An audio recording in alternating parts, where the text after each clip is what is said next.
আসসালামু আলাইকুম রহমতুল্লাহ। প্রিয় দর্শক, কেমন আছেন? আশা করি ভালো আছেন। প্রিয় দর্শক, জাতীয় প্রেস ক্লাবের সাবেক সভাপতি শওকত মাহমুদ আটক।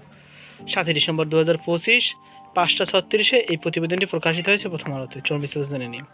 প্রিয় দর্শক, জাতীয় প্রেস ক্লাব ও বাংলাদেশ ফেডারেল সাংবাদিক ইউনিয়ন বিএফইউজে সাবেক সভাপতি সাংবাদিক শওকত মাহমুদকে আজ রোববার আটক করা হয়েছে। তার বাসার সামনে থেকে তাকে আটক করে ঢাকা মহানগর গোয়েন্দা পুলিশ ডিএমপির গণমাধ্যম ও জনসংযোগ বিভাগের উপকমিশনার মোহাম্মদ তালেবুর রহমান প্রথম আলোকে বলেন, শওকত মাহমুদ কোথা থেকে কোন মামলায় আটক করা হয়েছে তা একটু পর বিস্তারিত জানানো হবে।